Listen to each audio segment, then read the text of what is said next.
Assalomu alaykum hammaga. Orlando bakni yechganmiz. Bizndachi alishtirishimiz kerak. Hop. Mana o'ziniki. Kontaktlar уже yigib tamom bo'lgan. Har doim qanaqa mashina bo'lishidan qat'iy nazar, bakda chiqayotganda paplov eskisini zavod kuyini qo'yib olishga harakat qilinglar. Mana farq bo'lmasa datchik noto'g'ri ko'rsatib qolishi mumkin. Mana farqi.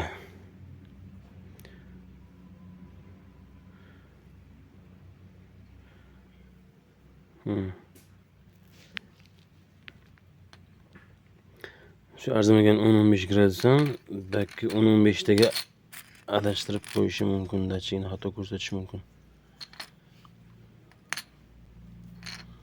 Mana ikkita paplovda ikkita farq.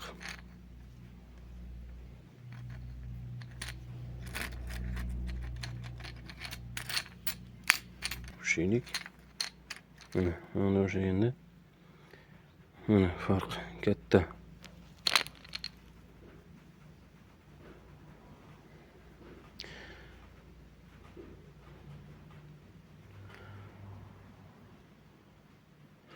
Bularning baki yapaloq bo'lganligi sababli mana shuni ham o'zi 5 ta, kamida 5 ta 10 ta farq qiladi.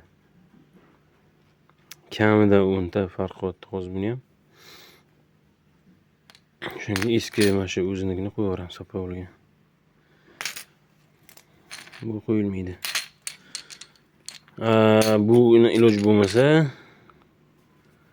bu agar yaroqsiz bo'lib qolgan bo'lsa, buni o'zini qo'yish mumkin, faqat bakka joyga qo'ymasdan turib, bilan sal bukib to'g'rilab bakka qarash kerak bo'ladi. Tabloga qarab to'g'rilash kerak bo'ladi.